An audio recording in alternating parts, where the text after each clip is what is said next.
आर्य संदेश टीवी वेद पर आधारित आर्य समाज का एकमात्र टीवी जिसे दर्शक देख सकते हैं और विभिन्न प्लेटफॉर्म्स पर ये टीवी अब उपलब्ध है।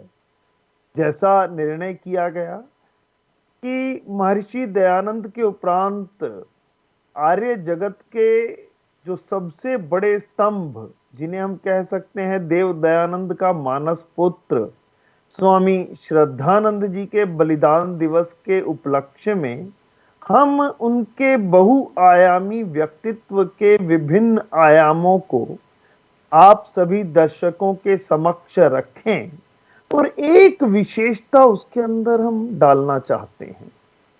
किसी भी बात को कहने के लिए वर्तमान समय में उसकी क्या उपयोगिता है, उसकी आज क्या उपादेयता है, आज का समाज किस प्रकार से अपने उस स्वर्णिम इतिहास को जानकर लाभ उठा सकता है। तो स्वामी श्रद्धानंद जी महाराज जो बहुआयामी व्यक्तित्व के धनी थे, उनके व्यक्तित्व के एक एक आयाम पर प्रतिदिन प्रकाश डालने का प्रयास करते हुए मैं नरेंद्र आहूजा विवेक आपके समक्ष उपस्थित रहूंगा। स्वामी श्रद्धानंद और उनका बहुआयामी व्यक्तित्व। मैंने बहुआयामी क्यों कहा?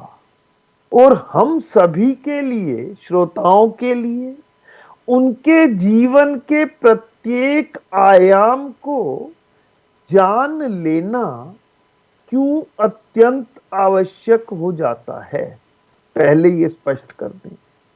मैंने स्वामी श्रद्धानंद जी महाराज उस महामानव को बहुआयामी व्यक्तित्व का धनी बतलाया, क्योंकि उनके जीवन के विभिन्न, जब हम देखते हैं तो निकल करके आता है कि पारस पत्थर के संसर्ग में आने के उपरांत जैसे लोहा सोना बन जाता है, मैंने एक उदाहरण दिया, ठीक उसी प्रकार स्वामी श्रद्धानंद जी महाराज जो शायद पौराणिक मत के थे, पिता एक कोतवाल थे, और एक कोतवाल का बच्चा कैसा होगा, और विशेष रूप से जब ईसाई मत द्वारा संचालित अलग अलग विद्यालयों या कॉलेजों में शिक्षा प्राप्त कर रहे थे, तो निश्चित रूप से एक बात तो तय मान लो कि उनके बिगड़ जाने में कोई कमी शेष शायद नहीं रही होगी। लेकिन वही व्यक्ति जब क्रांतदर्शी देव दयानंद के संसर्ग में आता है, तो मैंने जैसा उदाहरण दिया कि पारस पत्थर के संसर्ग में आने के उपरांत जैसे लोहा सोना बन जाता है, वैसे ही स्वामी दयानंद के, महर्षि देव दयानंद के उस क्रांत दर्शी ऋषि के संसर्ग में आने के उपरांत उनका एक प्रवचन, उनका उद्बोधन, उनका भाषण सुन लेने के बाद स्वामी श्रद्धानंद, उस समय मूल शंकर, उस समय मुंशी राम, उनके जीवन पर इतना गहरा प्रभाव पड़ता है कि सभी की सभी बुराइयां बिल्कुल जल करके राख हो जाती हैं और व्यक्तित्व उस संघर्ष की अग्नि में तप करके, उस वैचारिक अग्नि में तप करके, उन आर्य सिद्धांतों की अग्नि में तप करके सुंदर सा निखर जाता है।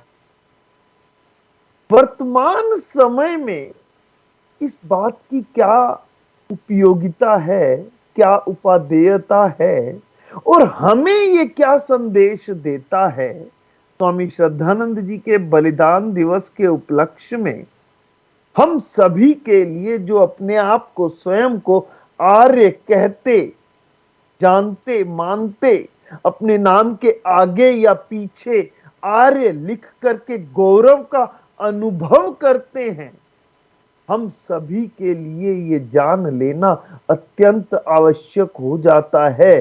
क्योंकि अब ऋषि तो नहीं रहे, लेकिन ऋषि प्रदत्त सिद्धांतों के पास जा करके, उन्हें समझ करके, उन्हें जानते, मानते और अपने जीवन में धारण करते हुए हम किस प्रकार अपने जीवन को भी कुंदन बना सकते हैं, ऐसा समझने के लिए हमें स्वामी श्रद्धानंद के जीवन की उस परिवर्तन यात्रा को अवश्य समझ लेना चाहिए, ताकि उसी पथ के अनुगामी होकर हम भी अपने जीवन में वर्तमान समय की उन सभी समस्याओं का समाधान, जो स्वामी श्रद्धानंद जी ने अपने जीवन काल में किया, कल्याण मार्ग का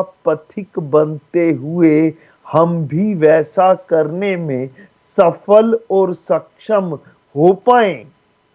इसके लिए हमें उस पथ को समझ लेना, उस पथ के प्रारंभ को समझना, उस पथ पर उनके चलने को समझना, और फिर वहां तक पहुंचना जहां पहुंच करके हम कह रहे हैं कि देव दयानंद के मानस पुत्र और देव दयानंद के संसर्ग में आकर के मुंशी राम के स्वामी श्रद्धानंद बन जाने की यात्रा को हम समझ लेते। मैं एक छोटा सा उदाहरण देता हूं, उस उदाहरण से बिल्कुल स्पष्ट हो जाएगा कि इसकी वर्तमान समय में हमारे लिए क्या उपयोगिता है। हम यज्ञ करते हैं, प्रतिदिन यज्ञ करते समय हमारे हाथ में समिधा होती है। मैंने उसे समिधा कहा। यदि सामान्य से वाक्य में देखेंगे, किसी एक सामान्य व्यक्ति से पूछेंगे तो कहेगा लकड़ी का टुकड़ा है, लेकिन नहीं, वह लकड़ी का टुकड़ा चयन होते हुए, समस्त दुर्गुणों से दूर होते हुए स्वयं को इस योग्य बना पाया कि अब वह यज्ञ की अग्नि में आहूत होने के लिए, समर्पित होने के लिए योग्य हो गया है, तो वह समिधा बन गया है। कैसे? कैसे? यही समझना है, और यही हमने सीख लेनी है। मुंशी राम के स्वामी श्रद्धानंद बन जाने की यात्रा भी ठीक वही यात्रा है जो एक लकड़ी के टुकड़े के समिधा बन जाने की यात्रा है। यदि स्पष्ट शब्दों में कहूं और आर्यों के लिए आह्वान करूं, तो मैं कह सकता हूं कि ये वही यात्रा है जो मूल शंकर के दयानंद बन जाने की यात्रा है। ये वही यात्रा है जो मुंशी राम के स्वामी श्रद्धानंद बन जाने की यात्रा है। ये वही यात्रा है जो एक लकड़ी के समिधा बन जाने की यात्रा है। एक मंत्र लेता हूं और अधिक स्पष्ट कर देता हूं, फिर विषय पर आ जाता हूं।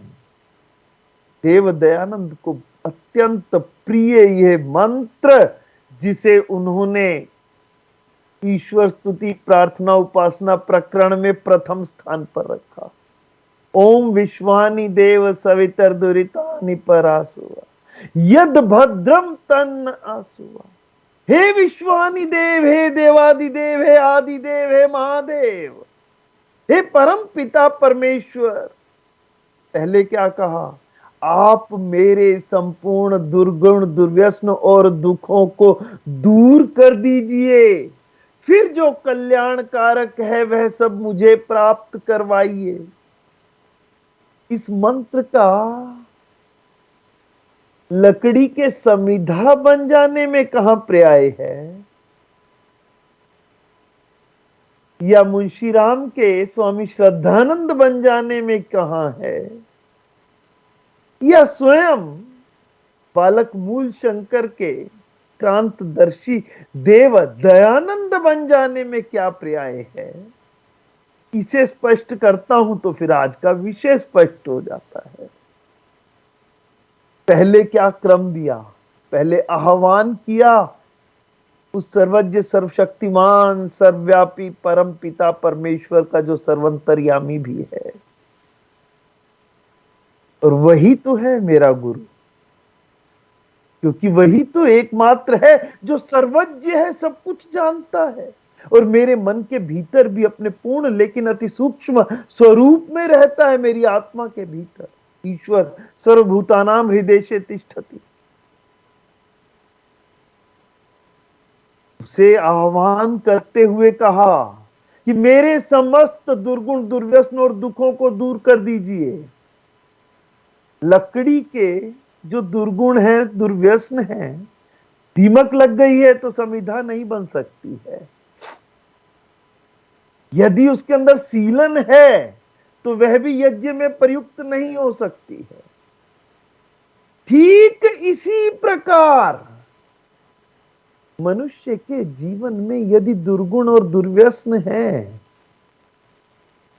मुंशीराम के जीवन में तो बहुत थे। बाल्यावस्था में एक कोतवाल का बेटा, उसका पिता अंग्रेजों का एक कोतवाल, और निश्चित रूप से अंग्रेजी राज्य का साथ देने के लिए पुरस्कार स्वरूप अंग्रेजों ने उन्हें हिसार का कोतवाल नियुक्त किया, थानेदार से कोतवाल बना दिया। आप समझ सकते हैं, जिसका पिता कुछ शक्ति रखता हो तो उसके बालक का बिगड़ जाना थोड़ा स्वाभाविक सा हो जाता है। मैं कह रहा हूं ऐसा नहीं है, ये बात स्वामी श्रद्धानंद जी महाराज ने अपनी स्वरचित आत्मकथा के अंदर, और जो पुस्तक लिखी कल्याण मार्ग का पथिक, उसमें स्वीकार किया है कि देव दयानंद के संसर्ग में आने से पूर्व उनके जीवन में कितने दुर्गुण और दुर्व्यसन थे, जितने हम किसी एक बिगड़े हुए, किसी कोतवाल के बिगड़े हुए बेटे में हम एक कल्पना कर सकते हैं। वह समस्त दुर्गुण और दुर्व्यसन मुंशीराम के जीवन में भी थे, और मुंशीराम ने बड़ी साफ गोई के साथ, बड़े खुले मन से इस बात को स्वीकार किया है अपनी स्वयं की लिखी हुई आत्मकथा के अंदर, और उस आत्मकथ्य के अंदर जिसे कल्याण मार्ग का पथिक के नाम से प्रकाशित किया गया।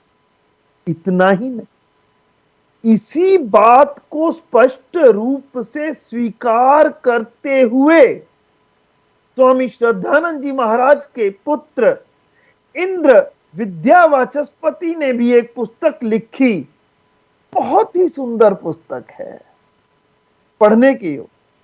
कल्याण मार्ग का पथिक भी पढ़ने के योग्य है, लेकिन एक पुत्र द्वारा अपने पिता की लिखी गई जीवनी यदि कोई पढ़नी हो, एक साहित्यिक दस्तावेज यदि किसी ने पढ़ना हो, बिना किसी लाग लपेट के अपने पिता के जीवन को शीशे में हूबहू उतार देने का एक दस्तावेज यदि पढ़ना हो तो वह है स्वामी श्रद्धानंद के पुत्र इंद्र विद्यावाचस्पति द्वारा लिखित यह पुस्तक मेरे पिता। इसमें भी आप इन्हीं बातों को साफ साफ रूप से ना केवल पढ़ सकते हैं अपितु देख सकते हैं। मैंने अपनी जो ये बातचीत कुछ दिनों के लिए जो आर्य केंद्रीय सभा फरीदाबाद दिल्ली प्रदेश द्वारा जो ये किया जा रहा है उपक्रम, और मुझे इसके लिए आदेशित किया गया, तो मैंने केवल इतने पर ही नहीं और भी कुछ पुस्तकें देखी। एक पुस्तक है राजेंद्र जिज्ञासु, कुछ तड़प कुछ झड़प वाले लेखक, बड़ी साफगोई के साथ लिखते हैं, बड़ी स्पष्टवादिता के साथ लिखते हैं, कोई नाराज हो जाए तो उसकी भी परवाह नहीं करते। राजेंद्र जिज्ञासु ने भी स्वामी श्रद्धानंद की जीवन गाथा लिखी। मैंने इसमें से भी कुछ उद्धरण लेने का प्रयास किया है, देख लें। यह भी एक पढ़ने योग्य ग्रंथ है। ये सभी ग्रंथ जब हम अपने महापुरुषों के पढ़ते हैं तो उनसे हमें प्रेरणा मिलती है, और वर्तमान समय में उनकी क्या उपयोगिता है हम इसे समझ पाते हैं। इतना ही नहीं, इससे ऊपर उठ करके एक और पुस्तक मैंने देखी, डॉक्टर वेद प्रकाश वेदालंकार द्वारा लिखित विराट व्यक्तित्व स्वामी श्रद्धानंद, और उसके नीचे क्या लिखते हैं, पतंग से मुक्ति सोपान तक। यह भी हमें प्रेरणा दे रहा है। और यही बात मैंने प्रारंभ में भी की कि लकड़ी के समिधा बन जाने की यात्रा, मुंशीराम के स्वामी श्रद्धानंद बन जाने की यात्रा, बालक मूल शंकर के देव दयानंद बन जाने की यात्रा, ये सभी यात्राएं जब हम देख लेंगे तब हम स्वयं को भी उस पथ का पथिक बना पाएंगे जिसे मैं कह सकता हूं श्रेय मार्ग, कल्याण मार्ग, धर्म मार्ग, योग मार्ग, जिस पर चलकर हमारे जीवन का उत्थान होने वाला है। और ये पुस्तक है विराट व्यक्तित्व स्वामी श्रद्धानंद। इस पुस्तक को भी समय मिले तो आप लोग अवश्य पढ़ने का प्रयास करना। बहुत सुंदर पुस्तक है, थोड़ी छोटी है, समय कम रहेगा तो आप और अधिक आसानी से पढ़ पाएंगे। डॉक्टर वेद प्रकाश वेदालंकार द्वारा लिखित पुस्तक। इतना ही नहीं, ये क्रम प्रारंभ करने से पूर्व एक और मैंने ग्रंथ देखा, स्वामी श्रद्धानंद एक विलक्षण व्यक्तित्व डॉक्टर विनोद चंद्र विद्यालंकार द्वारा लिखित। इसे भी देख लेना, इसे भी पढ़ लेना। इसके भी कुछ अनछुए पहलुओं को आप जब छू लेंगे तो लगेगा कि आपने भी पारस पत्थर का संसर्ग कर लिया है। आप भी अब लोहे से सोना बन सकते हैं। कैसे?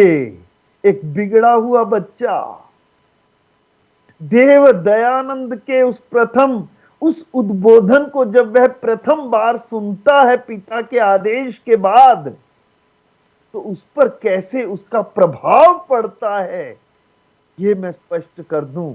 लेकिन पहले मैं पतन से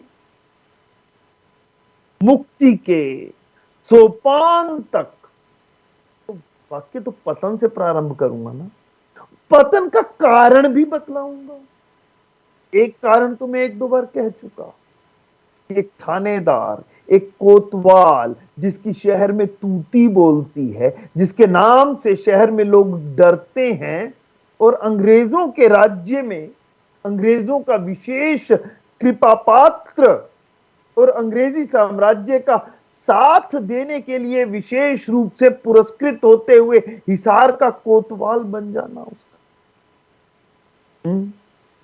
और उस बालक मुंशीराम की जो शिक्षा दीक्षा होती है वह कहां कहां होती है, तो वो आप देखेंगे 1930 विक्रमी में क्वींस कॉलेज काशी के अंदर, और फिर इलाहाबाद में म्योर सेंट्रल कॉलेज में एफए तक की पढ़ाई 1935 में। लेकिन आप ये देखिए कि ये सभी के सभी नामों से ही स्पष्ट होता है, क्वींस कॉलेज और म्योर सेंट्रल कॉलेज। इसके अलावा उन्होंने, ऐसा नहीं है कि वहां जो अपनी प्राथमिक शिक्षा ली तो वह हिंदी पाठशाला में ली, काशी की, और इसके बाद जयनारायण कॉलेज में भी कुछ दिन शिक्षा प्राप्त की। लेकिन ये सारी की सारी शिक्षाएं किस पद्धति में थी, क्या शिक्षाएं थी? अंग्रेज क्या हमारे उस समय के बच्चों को पढ़ाया करते थे? मैं यहां एक बात याद दिलवा दूं कि अंग्रेजों ने यहां आकर के मेरे देश में एक ऐसी शिक्षा पद्धति दे दी थी और उसे लागू करने वाले लॉर्ड मैकाले ने ब्रिटिश संसद के अंदर उद्घोष करते हुए कहा था कि मैं एक ऐसी शिक्षा व्यवस्था इस अपने गुलाम भारत के लिए देने जा रहा हूं, जिस शिक्षा व्यवस्था में पढ़कर के बच्चे ये देश स्वाधीन चाहे हो जाए, लेकिन इस शिक्षा व्यवस्था के कारण इस देश की संतति, इस देश के नागरिक, इस देश के होनहार बच्चे मानसिक रूप से सदैव गुलाम बने रहेंगे। और उस शिक्षा व्यवस्था को लागू करने में विशेष रूप से उन कॉलेजेस में, उन जहां पर की ईसाइयत का बोलबाला था, जहां पादरी पढ़ाया करते थे, जैसे क्वींस कॉलेज या म्योर सेंट्रल कॉलेज जैसे कॉलेज, उनमें पढ़ करके बच्चा क्या शिक्षा प्राप्त करेगा, ये हम बहुत आसानी से समझ सकते हैं। इसीलिए मैंने कहा पतन से, पतन से। और कुछ दुर्गुण जिसकी अधिक चर्चा मैं नहीं करूंगा, जिसे स्वयं स्वामी श्रद्धानंद ने कल्याण मार्ग का पथिक में स्वीकार किया है, वह भी उनके जीवन में आ चुके थे। लेकिन अब एक मोड़ आता है, एक पड़ाव आता है, और उस मोड़ के बाद उनका जीवन परिवर्तित हो जाता है। अब उस मोड़ की बात करता हूं, उस पड़ाव की बात करता हूं, उस मुंशीराम के देव दयानंद के संसर्ग में आने की बात करता हूं, मैं उस पारस पत्थर द्वारा लोहे को छू जाने की बात करता हूं, मैं बात करता हूं समिधा के यज्ञ की अग्नि में आहूत हो जाने की बात करता हूं। थोड़ा स्पष्ट कर दूं, भूमिका फिर से बना दूं। दुर्गुण और दुर्व्यसनों को त्याग करके जब लकड़ी समिधा बनी, उसे काट पीट ठोक कर एक समिधा का जो हवन कुंड है उसके जैसा, जितनी लंबाई चौड़ाई चाहिए वैसा आकार दिया गया। लेकिन अग्नि को उद्बुद्ध कर जब उसमें आहूत किया गया घृत से सिंचित करते हुए, तो पहले जिसे काट भी रहे थे, पीट भी रहे थे, ठोक भी रहे थे, अब वह समिधा अग्नि में आहूत होकर के अग्नि सदृश हो गई। अग्नि में आहूत हो जाने के बाद जब समिधा प्रज्वलित होने लगी, तो एक बात बताएं, एक बात सोचें, जरा चिंतन करें। अब क्या आप हाथ से उस जलती हुई समिधा को छू भी सकते हैं? तो उत्तर आता है नहीं छू सकते हैं। इससे हमें सीख क्या मिलती है? मुझे लकड़ी से समिधा बनकर के समर्पित क्यों हो जाना है? मुंशीराम देव दयानंद बनकर के, दीप्यमान सितारे बनकर के कैसे स्थापित हो गए? मूल शंकर देव दयानंद बनकर के और आर्य जगत के संस्थापक कैसे बन गए? या मुंशीराम स्वामी श्रद्धानंद बनकर के दयानंद के मानस पुत्र कैसे कहलाने लगे? यही मोड़ है जिसके बारे में मैं चर्चा करना चाहता। ऐसे समिधा अग्नि में आहूत हो गई, ठीक उसी प्रकार बालक मुंशीराम देव दयानंद के उस प्रबोधन को, उस प्रवचन को सुनने के बाद उन आर्य सिद्धांतों के प्रति आहूत होता चला गया और उसका भी जीवन परिवर्तित हो गया।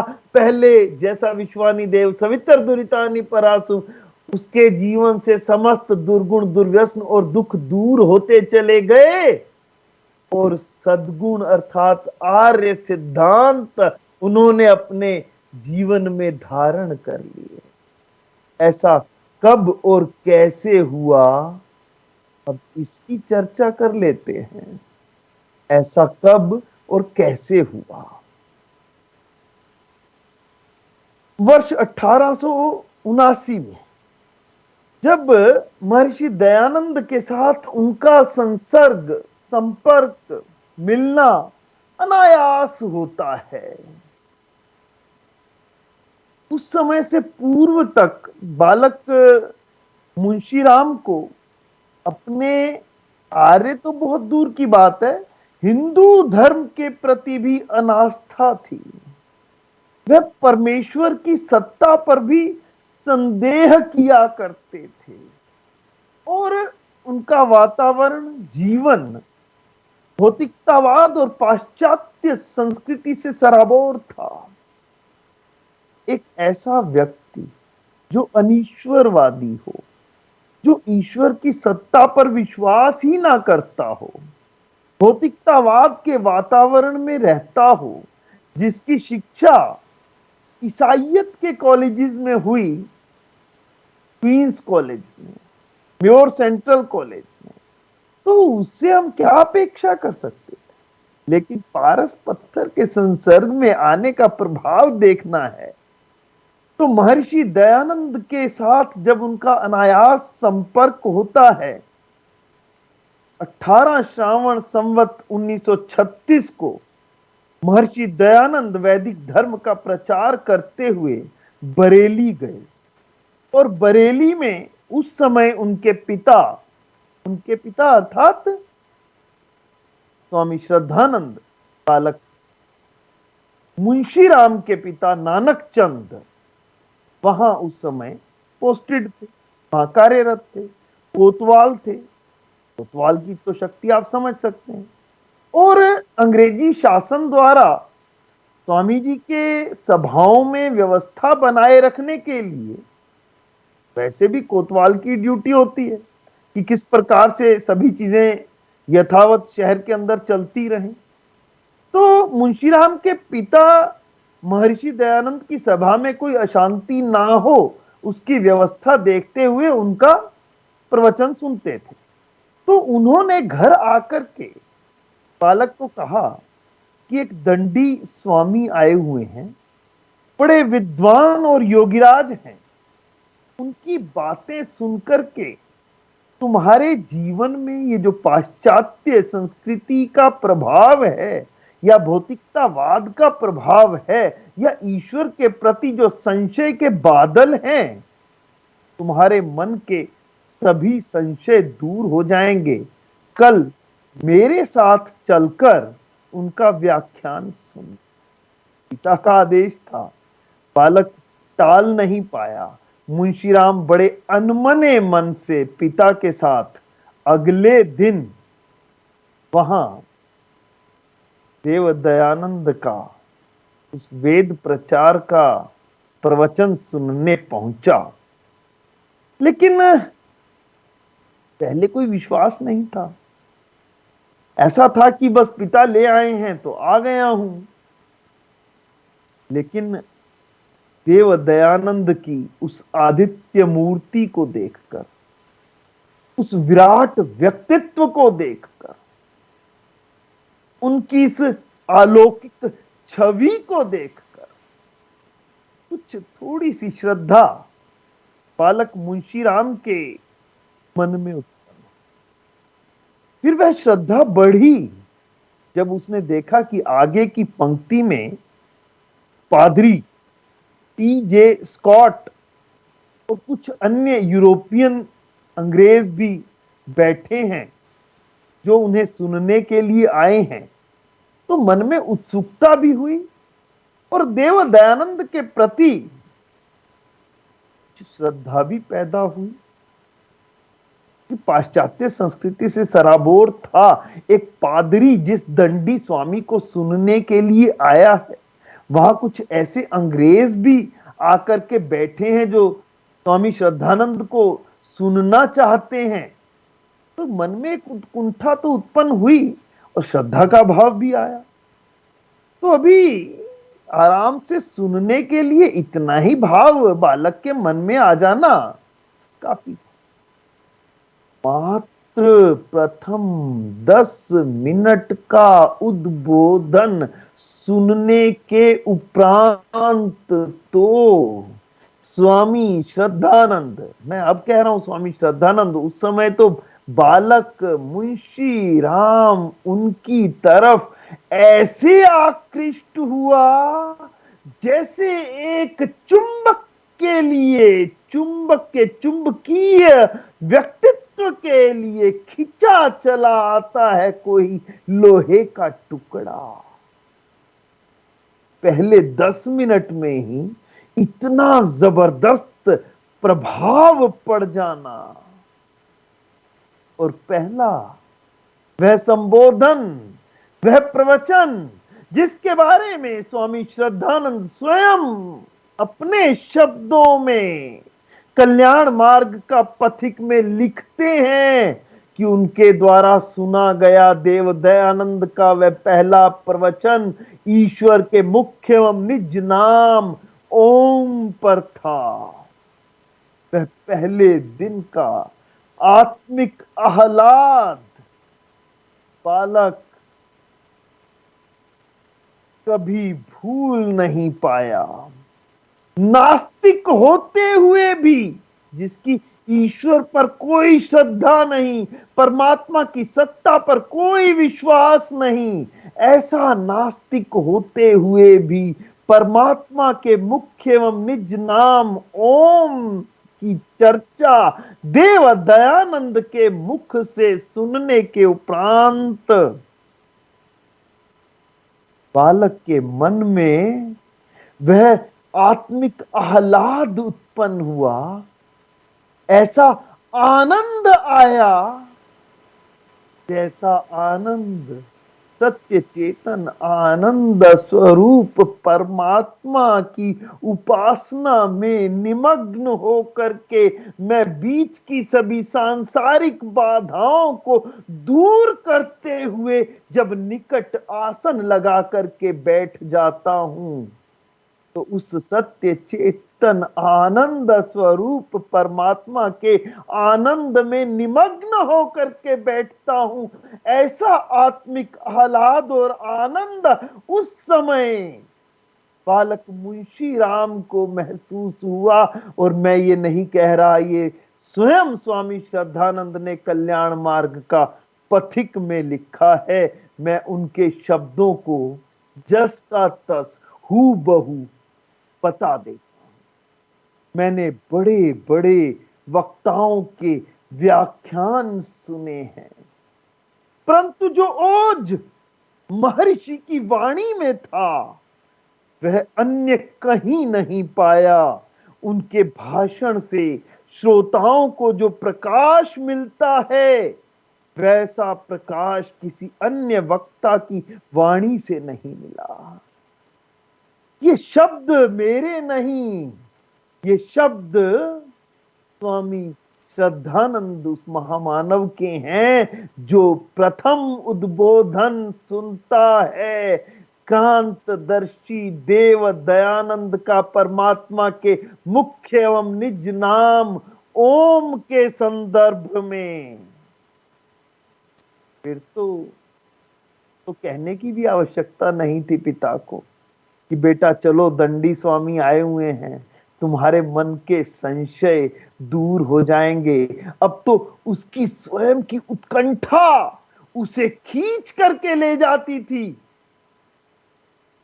मुझे जितने दिन तक स्वामी देव दयानंद, महर्षि दयानंद, क्रांतदर्शी देव दयानंद, आर्य समाज के संस्थापक दयानंद अंधविश्वासों, पाखंडों, कुरीतियों के संहारक दयानंद, और उस देश में आजादी के शास्त्रों के माध्यम से प्रथम प्रणेता दयानंद, जब तक रहेंगे मैंने उन्हें सुनना है। मैं तो अब प्रतिदिन प्रतिदिन उनके उन संभाषणों को सुनने जाने लगा। लेकिन जितने दिन तक बरेली का प्रवास था उतने ही दिन तो सुन पाया। लेकिन लेकिन जो अंधकार था वह इस सत्य के अर्थ के प्रकाश से, मैंने सत्य के अर्थ का प्रकाश शब्द प्रयोग कर लिया, सत्यार्थ प्रकाश से, सत्य के अर्थ के प्रकाश से, जिसे यदि हमें आज के समय में, वर्तमान समय में जानना और समझना हो तो सत्यार्थ प्रकाश को पढ़ लें।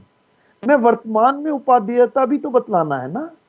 आज क्यों, किस लिए आज स्वामी श्रद्धानंद की उपादेयता किस लिए? जैसे स्वामी श्रद्धानंद महर्षि दयानंद के संसर्ग में आने के उपरांत उनका जीवन परिवर्तित हो गया, पतन से उत्थान की तरफ चल पड़े, फर्श से अर्श तक की यात्रा प्रारंभ कर दी, नीचे से ऊपर की ओर उठे, ऊर्ध्वगामी हो गए। ऐसे ही हमें भी आज देव दयानंद द्वारा दिए गए आर्य सिद्धांतों को जानते, मानते, समझते हुए अपने जीवन को पतन से उत्थान की ओर ले जाना है। कैसे, कारण, क्यों, पतन में क्यों? आज भी तो वही शिक्षा व्यवस्था है जो उस समय थी, मेकाले की शिक्षा व्यवस्था।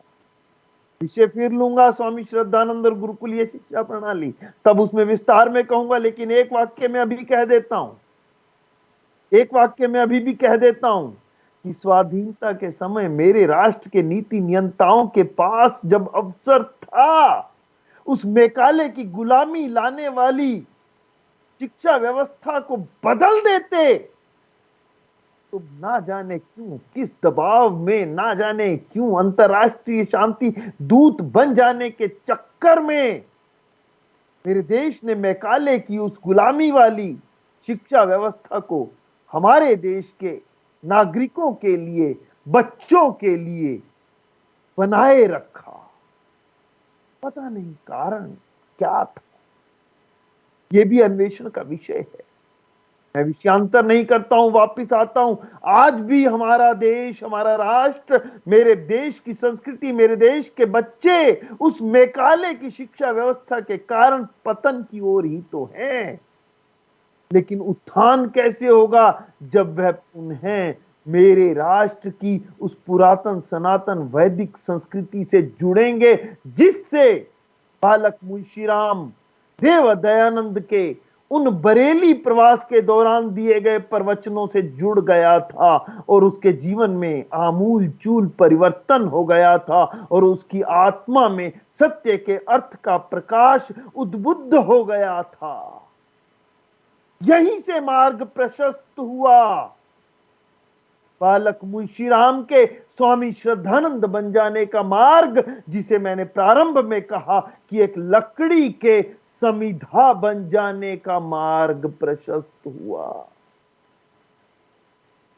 मैं इन बातों को स्वामी श्रद्धानंद जी महाराज के ही शब्दों में आपके समक्ष रखता हूं, ताकि आप वर्तमान में उसकी उपादेयता को, उसकी उपयोगिता को समझ सकें। इतना ही नहीं, स्वयं को आर्य कहने और कहलवाने वाले मेरे आर्य नेताओं के लिए भी अत्यंत आवश्यक है कि किस प्रकार से उन आर्य सिद्धांतों को, उस सत्य के अर्थ के प्रकाश को लेकर के वह जन जन तक जाएं, जन जन को बताएं और जन जन को पतन से उत्थान की ओर ले जाने का वह महत्वपूर्ण कार्य करें जो देव दयानंद ने आने वाली आर्य संतति के लिए हम सभी से अपेक्षित किया है। वरना हम स्वयं को आर्य कहने कहलाने के बिल्कुल भी अधिकारी नहीं है। बिल्कुल भी अधिकारी नहीं है। यदि हम ऐसा करने में स्वयं को अक्षम पाते हैं तो स्वामी श्रद्धानंद के बलिदान दिवस पर हम संकल्प लें और उन शब्दों को सुने और गुने जो कि स्वामी श्रद्धानंद जी महाराज ने हम सभी के लिए कहे। इन दिनों में ऋषि संबंधी अनेक घटनाएं मैंने देखी, जिनमें से कुछ एक का प्रभाव मुझ पर ऐसा पड़ा कि अब तक वे मेरी आंखों के सामने घूम रही हैं। कल्याण मार्ग का पथिक में बहुत सुंदर शब्दों में और मार्मिक शब्दों में ऋषि को श्रद्धा सुमन अर्पित करते हुए, देव दयानंद को श्रद्धा सुमन अर्पित करते हुए स्वामी श्रद्धानंद क्या लिख जाते हैं हमारे लिए अत्यंत उपयोगी वर्तमान समय में भी। ऋषिवर, तुम्हें भौतिक शरीर त्यागे 41 वर्ष हो चुके, परंतु तुम्हारी दिव्य मूर्ति मेरे हृदय पथ पर अब तक ज्यों की त्यों अंकित है। मेरे निर्बल हृदय के अतिरिक्त कौन मरण धर्मा मनुष्य जान सकता है। कितनी बार गिरते गिरते तुम्हारे स्मरण मात्र ने मेरी आत्मिक रक्षा की। तुमने कितनी गिरी हुई आत्माओं की काया पलट दी है, इसकी गणना कौन मनुष्य कर सकता है।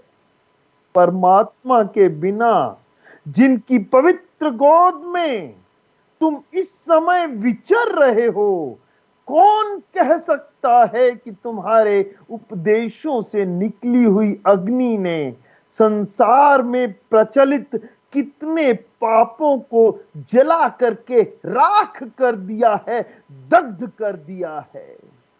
परंतु मैं अपने विषय में मैं कह सकता हूं कि तुम्हारे सहवास से, तुम्हारे संसर्ग से, तुम्हारे उन उद्बोधनों को, प्रवचनों को सुन लेने के उपरांत मुझे कैसी गिरी हुई अवस्था से उठाकर सच्चा जीवन लाभ करने के योग्य हे ऋषिवर आपने मुझे बना दिया है। हे देवदयानंद, तुम वाणी द्वारा प्रचार करने वाले केवल तत्ववेत्ता ही न थे, परंतु जिन सच्चाइयों का तुम संसार में प्रचार करना चाहते थे उनको क्रिया में लाकर सिद्ध कर देना भी तुम्हारा ही काम था। यहां लिखते हैं देव दयानंद की कथनी और करनी की एक रूपता के विषय में सिद्ध कर देते हैं स्वामी श्रद्धानंद। इतने सुंदर शब्दों में ये लिखा है कि जिन सच्चाइयों का तुम संसार में प्रचार करना चाहते थे उनको क्रिया में लाकर सिद्ध कर देना भी तुम्हारा ही काम था। भगवान कृष्ण की तरह तुम्हारे लिए भी तीनों लोकों में कोई कर्तव्य शेष नहीं रह गया था, परंतु तुमने भी मानव संसार को सीधा मार्ग दिखलाने के लिए कभी कर्म की उपेक्षा नहीं। वरना आजकल क्या होता है, संन्यास ले लिया है जी, कर्म से ही संन्यास ले लिया है, अकर्मा हो गए हैं। देव दयानंद ने एक वेद मंत्र का अर्थ करते हुए क्या कहा है, अकर्मा दस्यु, जिसने कर्म ही छोड़ दिया, जो कर्म से विहीन हो गया वह दस्यु हो गया। ईश्वर प्रदत्त साधन का साधक द्वारा प्रयोग ना करना ना केवल साधन का अपमान है, अपितु उस साध्य ईश्वर का भी अपमान है जिन्होंने हमें ये शरीर दिया, ये साधन दिया, ये मनुष्य का जीवन दिया, ये अनमोल तन दिया। इसीलिए तो कहा कि इस साधन का प्रयोग कर जैसे प्रयोग देव दयानंद के संसर्ग में आने के उपरांत मुंशी राम ने स्वामी श्रद्धानंद बन जाने के लिए किया, वैसे ही हे मनुष्य तू भी इस साधन का साधक के रूप में उपयोग करते हुए अपने साध्य की प्राप्ति के लिए, अपने जीवन के उद्देश्य की प्राप्ति के लिए तू कर, फिर तू भी कल्याण मार्ग का पथिक बन जा। जैसे मुंशी राम स्वामी श्रद्धानंद बनते हुए कल्याण मार्ग का ही पथिक तो बन गए, इसीलिए तो उनकी जीवनी, उनकी आत्मकथा कल्याण मार्ग का पथिक के नाम से ही प्रकाशित हुई। आगे क्या लिखते हैं, आगे क्या कहते हैं, परंतु तुमने भी मानव संसार को सीधा मार्ग दिखलाने के लिए, बड़े सुंदर शब्द हैं, कर्म की कभी उपेक्षा नहीं की। निष्काम भाव से परोपकार के यज्ञ कार्य, संसार को सीधा मार्ग दिखाने की प्रेरणा, संसार को आर्य सिद्धांत, श्रेष्ठ सिद्धांत देने की प्रेरणा, संसार को धर्म मार्ग, योग मार्ग, श्रेय मार्ग दिखलाने की प्रेरणा अपने कर्मों के माध्यम से ही तो की। भगवान मैं तुम्हारा ऋणी हूं, उस ऋण से मुक्त हो जाना चाहता हूं, इसलिए जिस परम पिता की असीम गोद में तुम परम आनंद का अनुभव कर रहे हो, उसी से प्रार्थना करता हूं कि मुझे तुम्हारा सच्चा शिष्य बनाने की शक्ति प्रदान करें। ये शब्द मेरे नहीं हैं, ये शब्द कल्याण मार्ग का पथिक में स्वामी श्रद्धानंद के हैं, लेकिन ये शब्द हम सभी के लिए वर्तमान में भी उपयोगी हैं, जो हम स्वयं को आर्य कहते कहलाते नाम के आगे या पीछे आर्य लगाने के लिए झगड़े भी करते हैं। क्या हम भी देव दयानंद द्वारा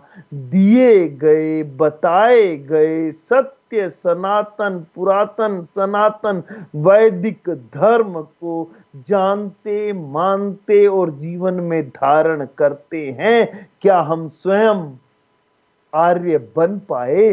क्या हम आर्य बन करके अन्यों को भी आर्य बना पाए? क्या हम वो जलता हुआ दिया बने जिससे अन्य बुझे हुए दिए भी जल करके इस संसार को प्रकाशित कर सकें? और वह जलता हुआ दिया यदि हमें बनना है तो केवल और केवल मात्र सत्य के प्रकाश से, क्योंकि वह परम पिता परमेश्वर सत्य स्वरूप हैं, उनके द्वारा दिया गया वेद ज्ञान सत्य ज्ञान है। उसी सत्य ज्ञान को क्रांतदर्शी देव दयानंद वेदों वाले ने हमारे लिए बड़ी सरलता, सहजता से, सुलभता से उपलब्ध करवा दिया, और जिसे पा करके बालक मुंशी राम स्वामी श्रद्धानंद बन गया। इससे प्रेरणा लेकर के हम भी तो मनुष्य के रूप में पैदा हुए, मनुष्य बन पाए, और मनुष्य बनकर के आर्य सिद्धांतों पर चलते हुए स्वयं आर्य अर्थात श्रेष्ठ बन पाए। यदि ऐसा करने में हम सक्षम हो पाएंगे, सफल हो पाएंगे, तभी हम स्वामी श्रद्धानंद का बलिदान दिवस मनाने के स्वयं योग्य हो पाएंगे, और इतनी शक्ति और इतना धन व्यय करते हुए जो स्वामी श्रद्धानंद का बलिदान दिवस पूरे राष्ट्रीय स्तर पर और दिल्ली में विशेष रूप पर उसी मार्ग पर चलते हुए आर्य केंद्रीय सभा दिल्ली प्रदेश द्वारा या अन्य आर्य सभाओं के द्वारा जब किया जाता है, तो वह केवल एक सड़क पर चलने का काम नहीं है, अपितु वह एक संकल्प लेने का कार्य है कि हम उस सत्य पथ पर, उस वेद पथ पर, उस देव दयानंद के दिखाए हुए आर्य पथ पर, जिस पर चल करके मुंशी राम पतन से उत्थान तक चले गए, उस पथ के हम भी अनुगामी हो सकें और कह सकें कि हाँ, सही मायनों में हमने स्वामी श्रद्धानंद का बलिदान दिवस मनाया और मनाने के स्वयं को योग्य पाया। वरना तो हर साल मनाते हैं और फिर भूल जाते हैं। स्थिति वैसी होती है कि एक हाईवे पर ट्रक आता है, उस अंधेरे हाईवे पर उस ट्रक की हेडलाइट से थोड़ी देर के लिए प्रकाश छा जाता है, वो ट्रक चला जाता है, अंधेरा फिर से पसर जाता है। हम संकल्प लें कि अब जीवन में अंधेरे को, उस अज्ञानता, अबोधता, अल्पज्यता, पाखंडों, अंधविश्वासों के अंधेरे को पसरने नहीं देंगे। सत्य मार्ग के पथिक बनेंगे, कल्याण मार्ग के पथिक बनेंगे और स्वामी श्रद्धानंद और देव दयानंद के जीवन से प्रेरणा लेंगे। इन्हीं शब्दों के साथ पुनः यही निवेदन करते हुए कि हम ये पर्व तो मना रहे हैं उत्साह से, उल्लास से, लेकिन इसको सार्थक भी कर पाए और ईश्वर हमें इसे सार्थक करने की शक्ति प्रदान करें। ओम इति शम। आप सभी का हार्दिक आभार, धन्यवाद।